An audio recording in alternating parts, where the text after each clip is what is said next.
Sir sir आप बैठ जाइए, वहीं पर आए सर, बैठे वहीं पर। जय जय जय जय जय भीम, जय जय जय जय जय भीम। आदरणीय अरविंद साहब जी।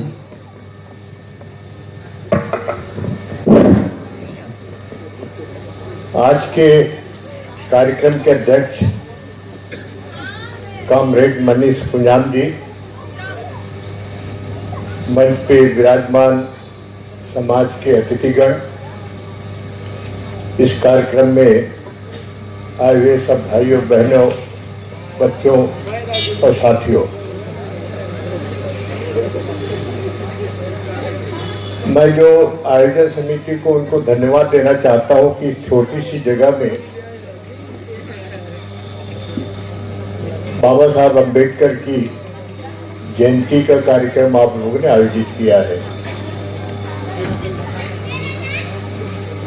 और आज के दिन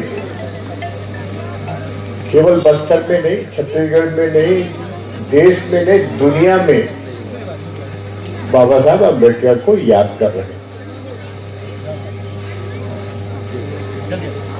मैं जब पार्लियामेंट में गया पहली बार 1971 में, आज से 55 साल पहले, माहौल ये था, मैं तो कांग्रेस पार्टी की तरफ से था, कांग्रेस पार्टी में बाबा साहब अम्बेडकर की चर्चा करना मनाही था।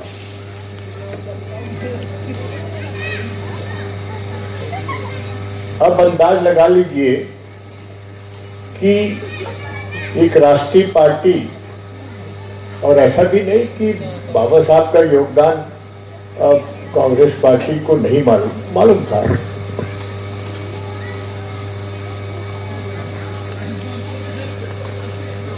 जब बहुजन समाज पार्टी ने बाबा साहब के योगदान को इस देश में फैलाने में काम किया, तब इस देश के राजनीतिक दल, उसमें कांग्रेस पार्टी भी है, अन्य दल भी है, तब बाबा साहब को याद करने के लिए प्रयास किया गया। और आज ये स्थिति है, जितने भी राजनीतिक दल हैं, छोटे हो बड़े हो, सामाजिक संस्था हो, सांस्कृतिक संस्था हो, सब बाबा साहब के नाम को जपते रहते हैं। ये फर्क है। तो कहीं ना कहीं बाबा साहब की एक इस देश में योगदान रहा है। अपने जीवन में बहुत संघर्ष किए, हम सब जानते हैं कितने कठिनाई से इस ऊंचाई तक पहुंचे। और आज जो कुछ भी आजादी के बाद ये देश चल रहा है, देश के संविधान से, और संविधान बनाया बाबा साहब अम्बेडकर ने।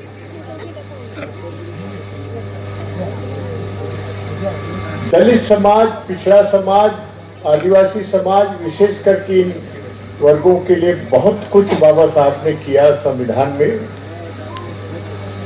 पर आपको बताना चाहता हूं कि जितना आदिवासी समाज के लिए संविधान में व्याख्या किया गया है, उतना दलित समाज के लिए भी नहीं किया गया है। तो अंदाज लगा सकते हैं कि बाबा साहब को मालूम था कि ये आदिवासी समाज इस देश में सबसे पिछड़ा समाज है, सुदूर इलाके में रहते हैं, इसलिए जो व्यवस्था किया गया संविधान में, वो तो तारीफ करने के लायक है। तो हम आज याद कर रहे हैं और उनको हम श्रद्धांजलि भी देते हैं। उनके कृत्यों को याद करके हम धन्य होते हैं, पूरे देश के पीड़ित समाज। और मैं चाहता हूं कि उनके संविधान के हिसाब से आज पूरा देश चल रहा है।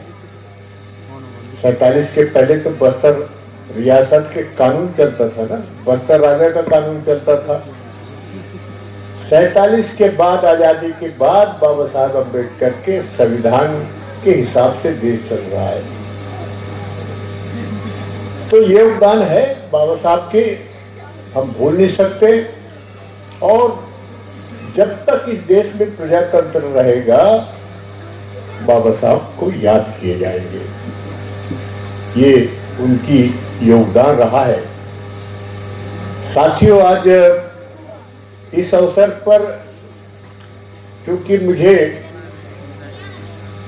राजनीति में रहते काफी साल हुआ और समाज में तो आज भी, समाज के काम में आज भी मैं भाग लेता रहता हूं, पर राजनीति से अब रिटायर हो गया हूं। पर एक बात मैं कहना चाहता हूं कि राजनीति में रह करके हमने बाबा साहब के बहुत से विचार को पढ़ने का, जानने का, सुनने का मौका मिला और उसका एक असर रहा है हम लोगों की दिनचर्या में।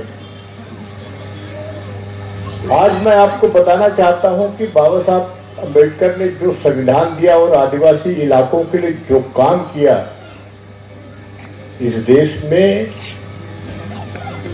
उनके कामों की, संविधान की उपेक्षा हो रही है। ये चिंता का विषय है। मैं तो चाहूंगा कि जितने भी राजनीतिक दल के विशेषज्ञ हैं, संविधान को जानते हैं,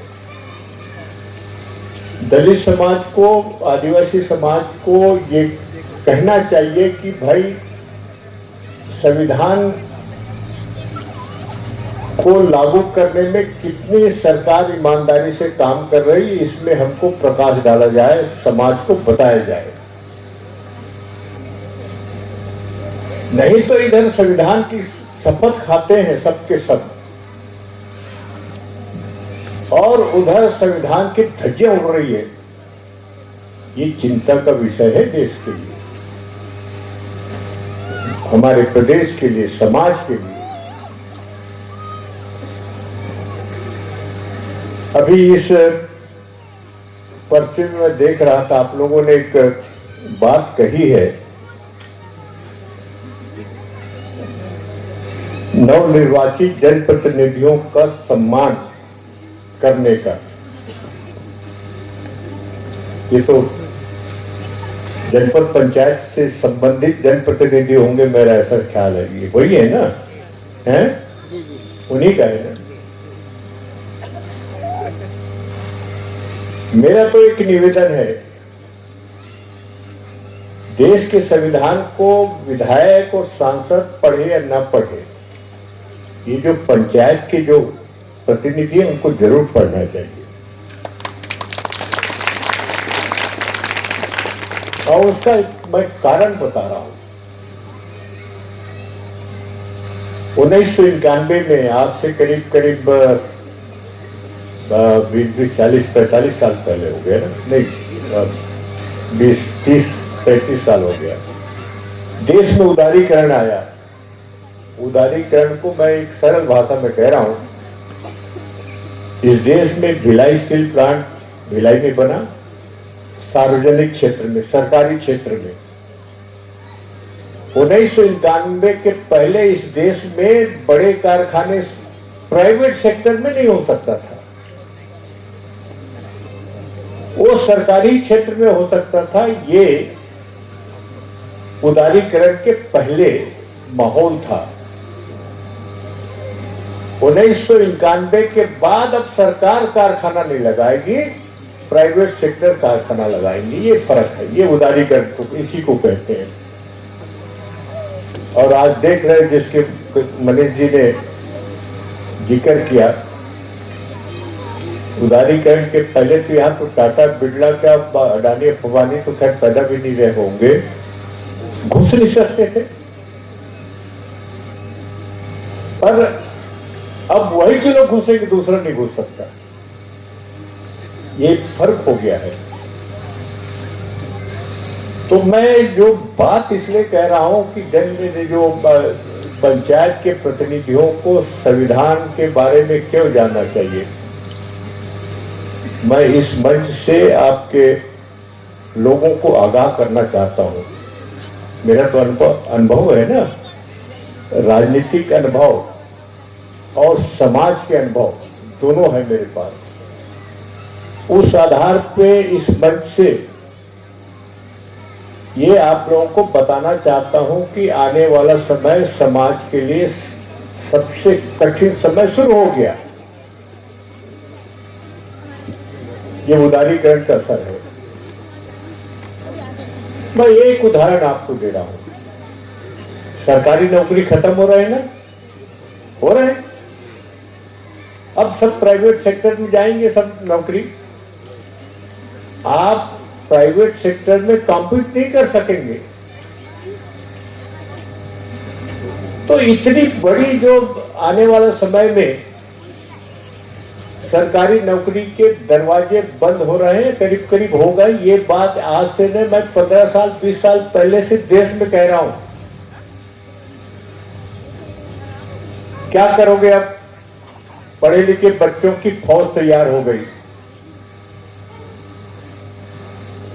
कभी महसूस करते हो कि बच्चे अपने घर पे बीए एमए पढ़े हो, इंजीनियर हो, डॉक्टर हो, उनको नौकरी ना मिले, बेकार बैठे हो, कैसे महसूस करते होंगे? ये खतरे की घंटी है। इस बात को हम लोगों ने दिल्ली में एक्सपर्ट लोगों से, schedule caste schedule tribe MP लोगों ने मिलकर के एक्सपर्ट लोगों को बुलाया था कि हमको बताओ कि उदारीकरण हमारे लिए कैसा रहेगा, क्योंकि नई चीज है, इस देश में आ गई है। उन एक्सपर्ट लोगों ने कहा कि ये आप लोगों के खिलाफ जाएगा, और खिलाफ में वही नौकरी की बात पहले उन लोगों ने कहा था कि आपकी नौकरी अब खत्म हो जाएगी। आदिवासी इलाके के लिए जो महत्वपूर्ण बात उन लोगों ने कहा कि आपकी जो खनिज संसाधन है उसमें लूट मार होगी इस देश में। और खनिज संसाधन तो आदिवासी इलाके में है ना। ये जो मनीष जी कह रहे थे, बलाड इलाके में जो बड़े बड़े पूंजीपति टकटकी लगाए देख रहे थे, अभी शायद अवार्ड हो गया। अब देखिएगा इसका असर क्या होगा। समाज भले सोता रहा होगा, मैं इसलिए आप लोगों को आगाह कर रहा हूं। और मैंने 1 साल से ये बात कहना शुरू कर दिया। 1 साल पहले कहता था कि जल जंगल जमीन की लड़ाई बस्तरिया लोगों को लड़ना चाहिए। अब मैं कह रहा हूं कि अब नहीं लड़ोगे तो कहां जाओगे यहां से उजड़ के, ये भी तय कर लो। कहां जाओगे? इस देश में झोपड़ी बनाने के लिए कहीं जमीन नहीं मिलेगा। मकान तो छोड़ दीजिए, जितने औद्योगिकरण होंगे सब उजड़ेंगे। अब बाहर से लोग यहां आएंगे। आपको पता है 1960 में जब भिलाई बना, जितना भिलाई कारखाने का एरिया और कर्मचारियों और अधिकारियों की आबादी है, उससे ज्यादा प्रदेश के बाहर के लोगों के एक भिलाई, उससे ज्यादा बड़ा भिलाई उससे बाहर के लोगों के बन गया वहां। तो यहां भी वही होने वाला है। अब अगर आप जागोगे नहीं तो भुगतना पड़ेगा। मैं इस बात को विशेष तौर से कह रहा हूं। जागोगे नहीं तो भुगतोगे। और मुझे लगता नहीं कि कोई राजनीतिक दल के नेता, खास करके कांग्रेस और भारतीय जनता पार्टी के, इस बात को कोई कहेगा। दोनों पार्टी के नेताओं के, आदिवासी नेताओं के मुंह तो सिल गया, और वो इनके बारे में चर्चा नहीं करेंगे। अगर जनप्रतिनिधि नहीं बोलेगा तो फिर दूसरे के बोलने का क्या मतलब है? उसका कोई महत्व नहीं है।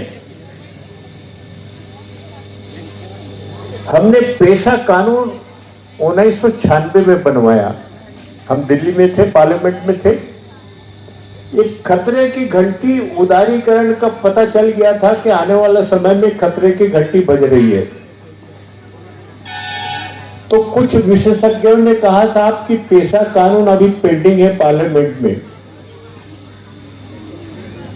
जिसके आधार पे अभी चुन के आ रहे हैं पेशा कानून के तहत ही।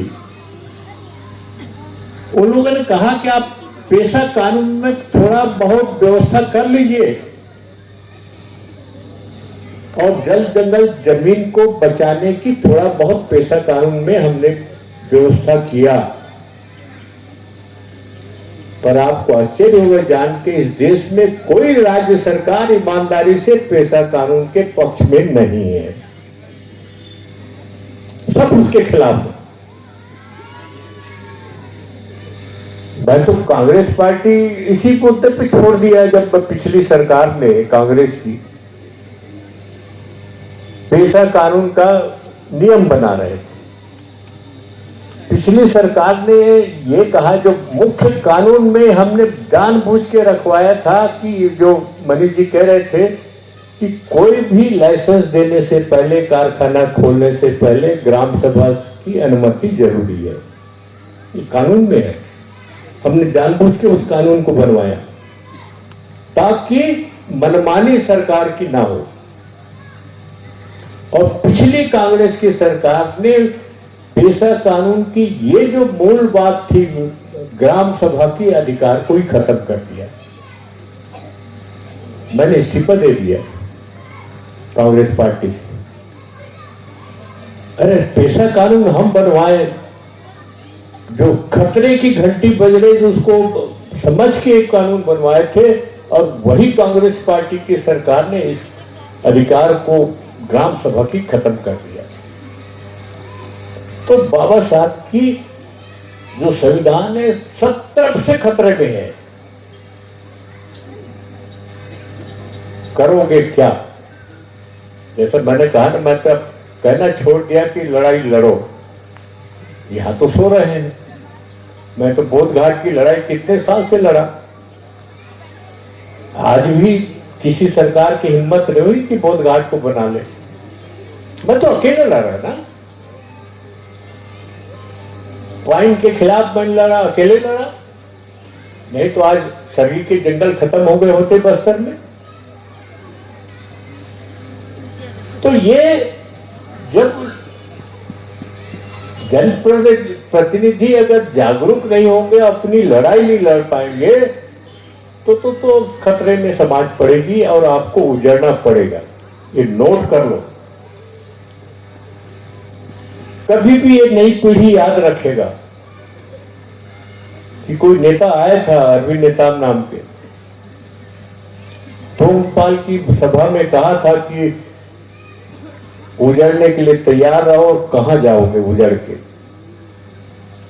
तो अभी से सोच लो भाई, खोजो तेलंगाना में, आंध्रा में या बस्तर में कहीं मिल जाए जगह। तो बस्तर में तो खदान इतने हैं कि सबको खोदेंगे तब तो सबको उजड़ना पड़ेगा ना, और फिर नई कॉलोनी बसेगी बाहर के लोगों की। तो ये जो जनप्रतिनिधि के बारे में कहा गया है,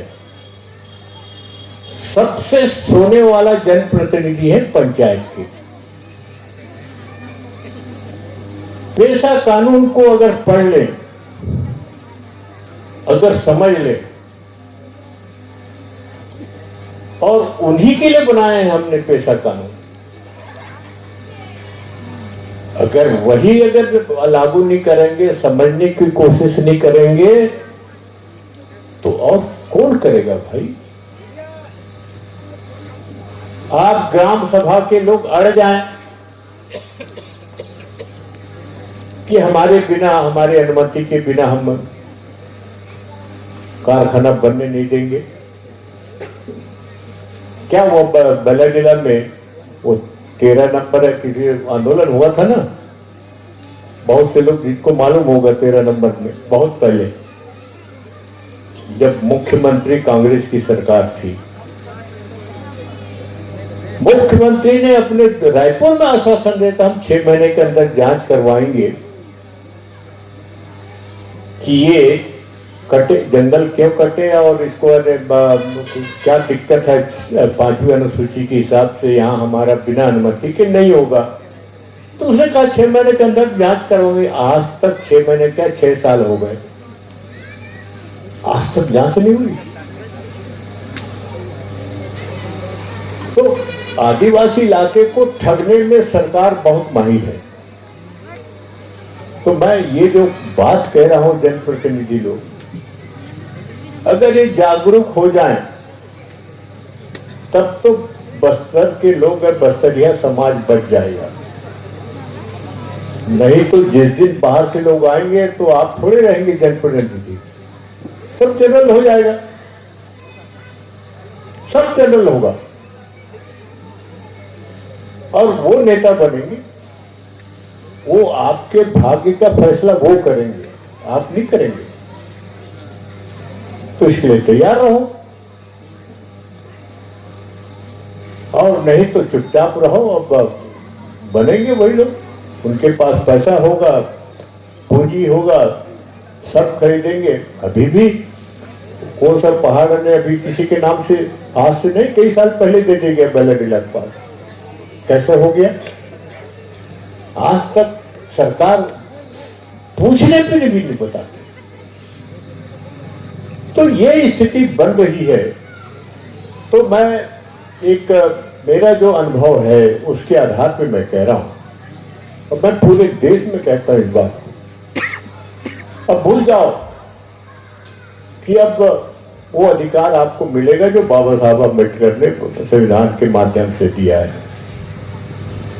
1910 में आज से 125 साल पहले 1910 में भूमकाल आंदोलन हुआ। किस बात पे हुआ? अंग्रेजों के खिलाफ हुआ। उस समय तो पढ़े लिखे लोग नहीं थे, न मोबाइल था, न फोन था, न बिजली था, न सड़क था, न आने जाने का साधन था। तो भी बस्तरिया समाज के लोग सब मिल के लड़े अंग्रेजों के खिलाफ और शहीद हो गए। तो वो स्थिति पैदा होगी। अगर संघर्ष करने के लिए तैयार हो गए तो ठीक है, तो सरेंडर हो जाओ और जाओ भीख मांगो। कहां मांगोगे? भीख भी नहीं मिलेगा। तो ये बात मैं बहुत गंभीरता से कह रहा हूं आपको, और इसको खास करके नई पीढ़ी इसको गंभीरता से लेना चाहिए। और बस्तर के सारी निगाहें पूरे देश की बस्तर के खनिज संसाधनों पे है और इसी बात की अभी तक हमसे जो हो सका हम रोकने का प्रयास किए। और हालांकि उसके लिए हम लोगों ने बहुत कुछ झेला है, ऐसा नहीं है राजनीति में, पर उसकी परवाह नहीं की है।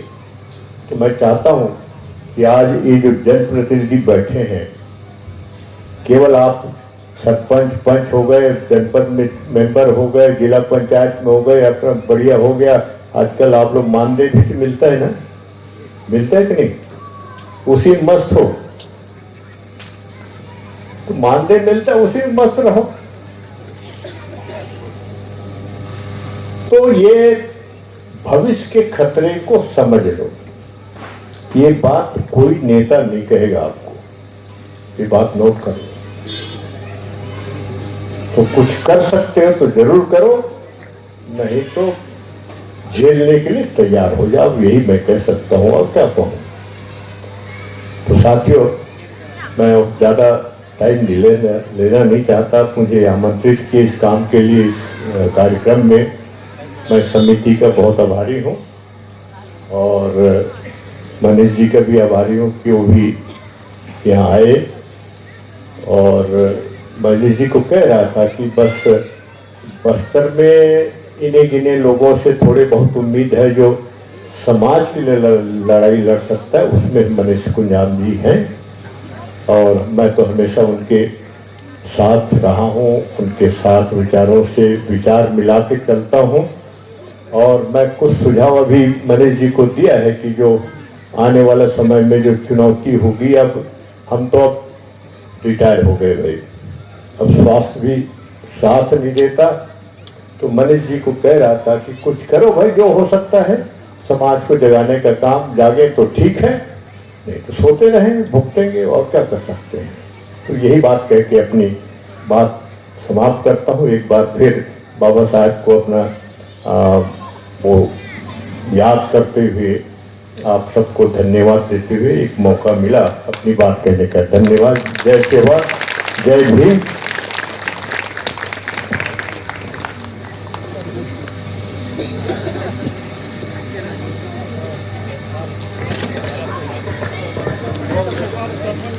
बहुत बहुत धन्यवाद आदरणीय हमारे अरविंद नेताम साहब जी, आपने अमृत तुल्य ये जो हमारे लिए ज्ञानवर्धक बातें हमारे सामने हमारे लोगों के बीच आपने बताया और जागरूक करने का प्रयास करा। और अभी जो आदरणीय अरविंद नेताम साहब और आदरणीय मनीष कुंजाम साहब को हमारे सरपंच प्रतिनिधि मंडल द्वारा, सरपंच महोदयों के द्वारा स्वागत करने की इच्छा जताई है। वे आए और आप सभी समय अभाव के बीच आप अपनी सम्मान को हमारे इन पुरोधाओं को, इन आदरणीयों को आप अच्छा जी, जैसा कि कहा कि हमारे जो पंचायत है वो हमारे पेशा कानून को जागृत करने की वो बुनियाद है। तो हम जो है नवनिर्वाचित सरपंचों का यहाँ सम्मान के संग हम उनको जिम्मेदारी हम सौंपना चाहेंगे, क्योंकि ये वही इकाई है जो हमारे इन 5वीं अनुसूचित क्षेत्रों के जो हमारे कानूनी प्रावधान है, संवैधानिक प्रावधान है, इनको साकार करने के भी एक नींव की ईंट है। और जो हमारे कानून है इन्हीं पंचायतों के, इन्हीं प्रतिनिधियों के द्वारा साकार करना है और उन संवैधानिक मूल्यों को पंचायत से जागरूक करते हुए हमको ये 5 अनुसूचित क्षेत्रों में उनको साकार करवाना है। इसलिए आदरणीय मनीष कुंजाम साहब द्वारा नवनिर्वाचित सरपंचों का ये स्वागत और ये एक प्रकार की जिम्मेदारी जो कि हमारे आदिवासी क्षेत्रों की संवैधानिक प्रावधानों को वे किस प्रकार अपने पंचायतों में उसको लागू करते हुए जो पेशा कानून की मूल भाव को, मूल तत्वों को वे लागू करा सकते हैं। तो ये एक बहुत बड़ी जिम्मेदारी है और बहुत बड़ी इनके लिए एक नैतिक मूल्य है कि वे हमारी इस 5वां अनुसूचित पेशा कानून क्षेत्र में वे किस प्रकार संवैधानिक प्रावधानों को अपने पंचायत स्तर से लागू कराकर हमारे संवैधानिक प्रावधानों को पेशा कानूनी क्षेत्रों में, 5वें अनुसूचित क्षेत्रों में वे कानूनी प्रावधानों को लागू करवाएंगे। वे उनकी